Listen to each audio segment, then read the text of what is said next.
आज नरेंद्र मोदी तीसरी बार प्रधानमंत्री पद की शपथ लेंगे और मोदी 3.0 के इस कार्यक्रम में शपथ से पहले दिल्ली में इस वक्त सियासी हलचल तेज हो गई है। दरअसल शपथ ग्रहण से पहले पीएम आवास में बैठक चल रही है और संभावित मंत्रियों का पीएम आवास पर पहुंचने का सिलसिला भी जारी है। जेपी नड्डा, अमित शाह और तमाम बड़े नेता शिवराज सिंह चौहान, ज्योतिरादित्य सिंधिया, ये सभी मौजूद हैं। वहां बैठक चल रही है। मोहनलाल खट्टर पीएम आवास पहुंचे हैं। जितिन प्रसाद, जीतन राम मांझी, वो तमाम नाम, वो तमाम चेहरे जो मोदी कैबिनेट में आज शपथ लेंगे, सभी पीएम आवास पहुंचे हैं। बैठक चल रही है और इसका एजेंडा साफ है। नरेंद्र मोदी दरअसल उन सभी नवनिर्वाचित सांसदों से जो कुछ घंटों के बाद मंत्री बन जाएंगे, मोदी कैबिनेट के हिस्से में उनकी टीम के साथी बन जाएंगे, उनसे चर्चा कर रहे हैं। नरेंद्र मोदी अपने कैबिनेट के होने वाले साथियों से चर्चा करेंगे और एक रोड मैप बताएंगे कि अब किस तरह से उनकी जिम्मेदारी बढ़ जाएगी, उनकी भूमिका क्या होगी, किस तरह से उन्हें काम करना है, क्या रूपरेखा रहेगी देश के विकास के लिए, सरकार के विजन में उनकी भागीदारी, उनका विजन क्या रहेगा, कैसे काम करना है। तमाम इन मसलों पर नरेंद्र मोदी उन्हें ब्रीफ करेंगे। चाय के बहाने नरेंद्र मोदी उन सभी होने वाले मंत्रियों से चर्चा करेंगे जो आज शपथ लेंगे। तो ये तस्वीरें भी आपको दिखा रहे हैं जब एक एक करके कुछ नवनिर्वाचित सांसद पहुंच रहे हैं। इनमें देखिए कुछ तो नवनिर्वाचित सांसद हैं, कुछ ऐसे नाम भी हैं जो पहली बार केंद्रीय मंत्री बनेंगे और कुछ ऐसे नाम भी हैं जो कई दफा केंद्रीय मंत्री रह चुके हैं, अनुभवी हैं। खबरें ये भी है कि जो महत्वपूर्ण विभाग है सीसीएस, जिसमें गृह मंत्रालय, वित्त मंत्रालय, विदेश मंत्रालय और रक्षा मंत्रालय, ये चारों अहम मंत्रालय होते हैं। ये चारों मंत्रालय बीजेपी अपने पास रखेगी।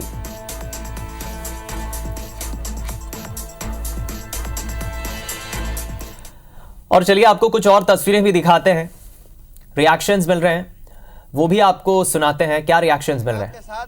देश में तीसरी बार नरेंद्र मोदी जी प्रधानमंत्री के तौर पे चुने गए हैं। पूरे एनडीए गठबंधन के जितने भी सरकार है, उसका विश्वास और जनता का विश्वास नरेंद्र मोदी जी के ही साथ है। इसलिए इन्हें देश का प्रधानमंत्री फिर से चुना गया है। वो भारतीय जनता पार्टी जन आकांक्षाओं की पार्टी है, जो पूरे 140 करोड़ जनता को जो अपना वारिस समझते हैं। ऐसे आदरणीय श्रद्धेय नरेंद्र मोदी जी का आज तीसरी बार शपथ ग्रहण समारोह होने जा रहा है। इसी विषय में हम लोगों ने यहाँ धूमधाम से आतिशबाजी के साथ जश्न मनाने का काम किया है। देश का एकमात्र नेता है वैसे नरेंद्र मोदी जी, जिन्होंने पूरा संकल्प लेके जो 10 साल पहले आए थे, अपने कार्यकाल में उन्होंने धारा 370 जैसा देश का जनहित का मुद्दा जो था उसको किया। रामलला मंदिर 500 वर्षों के तपस्या और त्याग संघर्ष का वो जो जीवन चल रहा था, सब नरेंद्र मोदी जी ने एक कार्यकर्ता के रूप में देखा था और उस सौगंध लिया था और उस सौगंध को भी उन्होंने पूरा किया जब प्रधानमंत्री के तौर पर स्थापित हुए।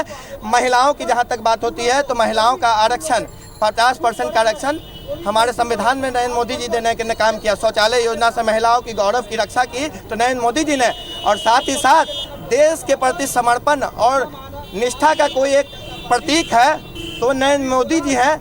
ये देश की जनता समझ रही है। मैं लक्की पांडे हुआ युवा मोर्चा में पटना महानगर में क्षेत्रीय प्रभारी हूँ।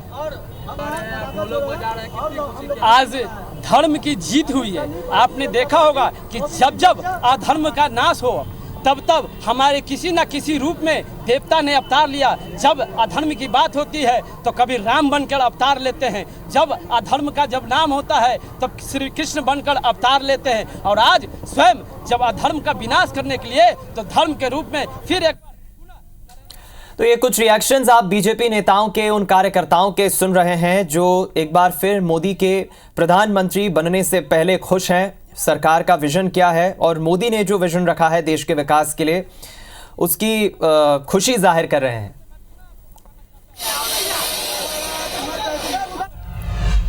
तो देखिए अभी तो नजरें सभी की इस पर है कि नरेंद्र मोदी के शपथ लेने के बाद केंद्रीय कैबिनेट में केंद्रीय मंत्रियों की सूची में मध्य प्रदेश और छत्तीसगढ़ से किसे किसे मौका मिलेगा। और खबरें तो पक्की है कि मध्य प्रदेश से 3 नाम पक्के हैं और ये नाम है शिवराज सिंह चौहान, ज्योतिरादित्य सिंधिया, वीडी शर्मा के नाम की भी चर्चा है। मध्य प्रदेश से 3 सांसदों को मोदी कैबिनेट में जगह मिल सकती है। संभावित मंत्रियों में मध्य प्रदेश के 3 नामों पर चर्चा है। तेजी से इन नामों की चर्चा हो रही है, जिनमें शिवराज सिंह चौहान, ज्योतिरादित्य सिंधिया, ये दोनों इस वक्त दिल्ली में हैं। और धार से सांसद सावित्री ठाकुर को भी जगह मिल सकती है। इनके नाम की चर्चा एक अचानक से बढ़ी है। मध्य प्रदेश से 3 सांसदों को कैबिनेट में मौका मिल सकता है, मंत्री बनाए जा सकते हैं। संभावित मंत्रियों में मध्य प्रदेश से जो 3 नाम सबसे आगे इस वक्त चल रहे हैं वो आपको हम बता रहे हैं IBC 24 पर एक्सक्लूसिव, और लगातार हम कवरेज बता रहे हैं। हालांकि आज नरेंद्र मोदी के अलावा 35 से ज्यादा सांसद मंत्री पद की शपथ लेंगे, और उन 35 सांसदों में से मध्य प्रदेश और छत्तीसगढ़ से कितने सांसदों को मौका मिलता है, कितने मंत्री बनते हैं सांसद, ये देखने वाली खास बात होगी। लेकिन मध्य प्रदेश से 3 नाम पक्के हैं। और इधर देखिए, मध्य प्रदेश के अलावा छत्तीसगढ़ की बात करें तो छत्तीसगढ़ में भी बीजेपी ने जिस तरह 10 सीटों पर कमल खिलाया है, खबर तो यह भी है कि छत्तीसगढ़ से भी किसी सांसद को मौका मिल सकता है। लेकिन एक अपडेट यह है कि अब तक किसी भी सांसद के पास फोन कॉल नहीं आया है। 4 सांसदों के नामों पर चर्चा जरूर है, और उन 4 सांसदों के नाम भी हम आपको बता रहे हैं। बृजमोहन अग्रवाल, विजय बघेल, संतोष पांडे और कमलेश जांगड़े, इन चारों सांसदों के नाम की चर्चा है। इनमें से किसी एक को मौका मिल सकता है, लेकिन फोन कॉल नहीं आया है। एनडीए गठबंधन के दूसरे राज्यों के कुछ सांसदों के पास फोन कॉल आया है। अब ऐसे में क्या छत्तीसगढ़ को थोड़ी प्रतीक्षा करनी होगी? क्या छत्तीसगढ़ से अभी कोई प्रतिनिधित्व केंद्रीय कैबिनेट में नहीं करेगा? हालांकि बृजमोहन अग्रवाल के नाम की चर्चा शुरू से है, तेज है। मध्य प्रदेश और छत्तीसगढ़ दोनों ही राज्यों से कुल 39 सीटों पर बीजेपी ने जो जीत दर्ज की है, प्रदर्शन काफी बेहतर किया है। मध्य प्रदेश से तो लगभग तय है, लेकिन छत्तीसगढ़ में अभी तक किसी भी सांसद को फोन कॉल नहीं आया।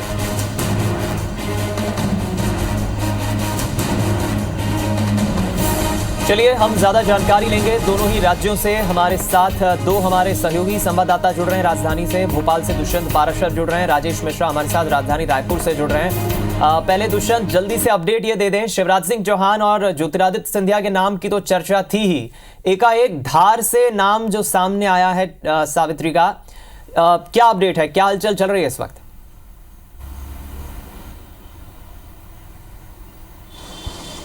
हाँ बिल्कुल, देखिए 3 नाम जो है वो अब तक कंफर्म होते हुए नज़र आ रहे हैं, क्योंकि जिस तरीके से पूर्व मुख्यमंत्री शिवराज सिंह चौहान की बात की जाए या फिर देखिए केंद्रीय मंत्री ज्योतिरादित्य सिंधिया की बात की जाए, तो इनके नाम पहले से ही कंफर्म बताए जा रहे थे। लेकिन जिस तरीके से तीसरा नाम जुड़ा है तो उसमें मैं आपको कंफर्म कर देता हूं कि जब हमारी उनसे बात हुई तब उन्होंने साफ कहा है कि उनके पास फ़ोन आया है, और फ़ोन के बाद वो प्रधानमंत्री आवास में जो बुलाया गया था तो वहाँ पर पहुँची हैं। तो ऐसे में कहीं ना कहीं अब 3 नाम जो है मध्य प्रदेश से सामने निकल कर आए हैं। तो ऐसे में ये ज़रूर कहा जा सकता है कि अब तक केवल 3 नाम जो हैं वो कंफर्म यहाँ पर होते हुए नज़र आ रहे हैं।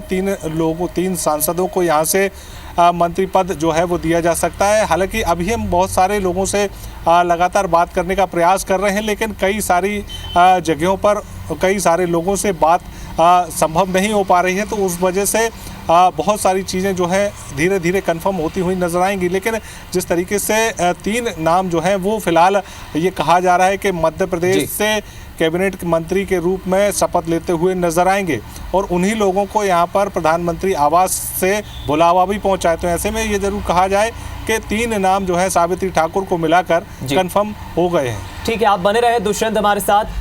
राजेश मिश्रा का हम रुख कर लेते हैं। छत्तीसगढ़ के संदर्भ में क्या अपडेट है?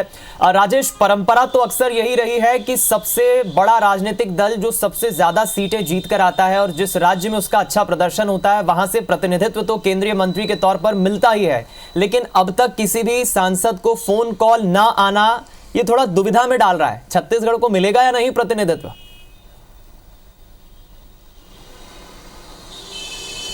जी बिल्कुल, थोड़ा सा चर्चा इस बात की तो है, मगर जब से एनडीए को बहुमत मिला और जब से ये हुआ कि मोदी जी आज शपथ लेने वाले हैं, उस दिन से ये चर्चा है कि छत्तीसगढ़ से किसी न किसी एक को ये केंद्रीय मंत्रिमंडल में जगह मिल सकती है। क्योंकि जब 9 सीट थी भारतीय जनता पार्टी का, तब भी एक व्यक्ति को यहाँ से मंत्री बनाया गया था। पहले विष्णुदेव साय मंत्री थे, फिर रेणुका सिंह पिछले बार मंत्री थी। तो ऐसी उम्मीद की जा रही थी कि छत्तीसगढ़ के किसी न किसी सांसद को महत्व मिलेगा, और ऐसे में ये देखा जा रहा है, ये जो जिन सांसदों के नाम थे उसमें बृजमोहन अग्रवाल थे जो 8 बार के विधायक थे। इस बार उनको लोकसभा का चुनाव लड़ा गया और लोकसभा का चुनाव भी वो लोग शानदार ढंग से जीता। अगर मोदी इस बार भारतीय जनता पार्टी के सर्वाधिक वोट पाने वालों की लिस्ट में टॉप 10 की जो लिस्ट है उसमें 9वें स्थान पर बृजमोहन अग्रवाल है, तो उनका नाम भी एक स्वाभाविक रूप से प्रमुखता से चल रहा है। इसके अलावा पूर्व मुख्यमंत्री भूपेश बघेल को हराने वाले संतोष पांडे जो दूसरी बार सांसद बने थे उनका नाम चल रहा है। वहीं विधानसभा चुनाव में भूपेश बघेल के खिलाफ चुनाव लड़े थे, हालांकि चुनाव वो हार गए थे, मगर भारतीय जनता पार्टी के पक्ष में एक माहौल बनाया था विजय बघेल,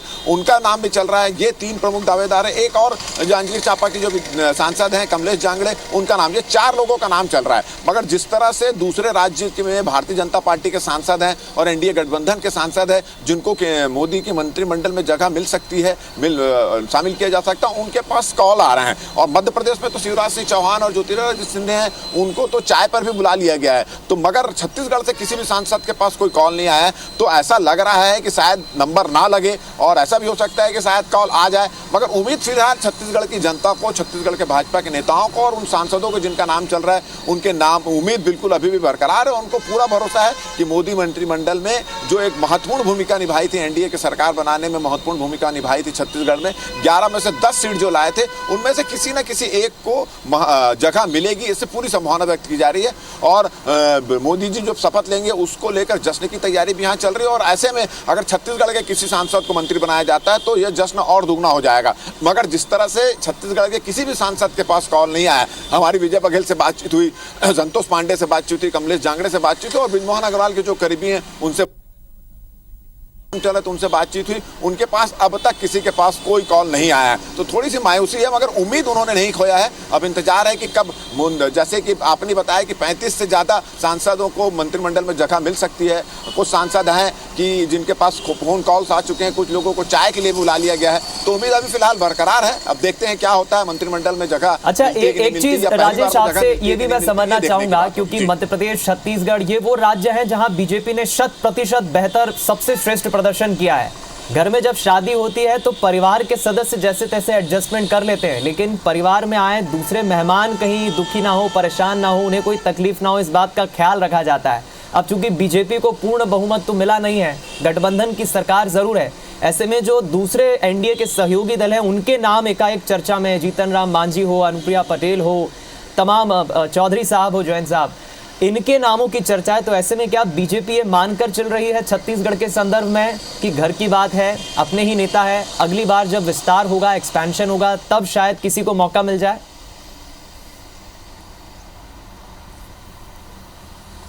बिल्कुल, आपने बिल्कुल सही कहा, क्योंकि अभी सबसे महत्वपूर्ण काम यह है कि एनडीए के जो दूसरे दल के लोग हैं उनको किस तरह से संभाल कर रखा जाए, उनमें किस तरह से एकता बनाई रखी जाए। तो मंत्रिमंडल में पहली प्राथमिकता उनको दी जा रही है। रही बात छत्तीसगढ़ के सांसदों की और छत्तीसगढ़ की भाजपा की और यहाँ के कार्यकर्ताओं की, तो उनको पूरी उम्मीद है कि जब 9 सीट लेकर वो आए थे तब छत्तीसगढ़ के यहाँ के लोगों को महत्व मिला था। और इसके पहले भी जब गठबंधन की सरकार थी उस समय भी छत्तीसगढ़ के एक प्रतिनिधित्व मिला था। तो अब जब एनडीए की सरकार बनाने में छत्तीसगढ़ ने काफी महत्वपूर्ण भूमिका निभाई थी, विधानसभा चुनाव में भी 54 सीट लेकर सरकार बनाई और मतलब डबल इंजन की सरकार यहाँ पर चल रही है। और यहाँ तक कि छत्तीसगढ़ की जो योजना है, छत्तीसगढ़ में जो माहौल बना, उससे उड़ीसा में भी जो सरकार बनी भारतीय जनता पार्टी की और ज्यादा से ज्यादा सांसद जीत कर आए। तो ऐसी स्थिति में ऐसा माना जा रहा है कि अभी उम्मीद खत्म नहीं हुई है और यहाँ के लोगों को और यहाँ के सांसदों को इस बात का भरोसा है किसी न किसी सांसद को यहाँ पर महत्व दिया जाएगा। मगर बात समझौते की और एक बार संतोष रखने की बात है, तो ऐसा भी हो सकता है कि शायद छत्तीसगढ़ को पहली सूची में स्थान ना मिले, आगे और किसी हिसाब में एडजस्ट किया जा सकता है,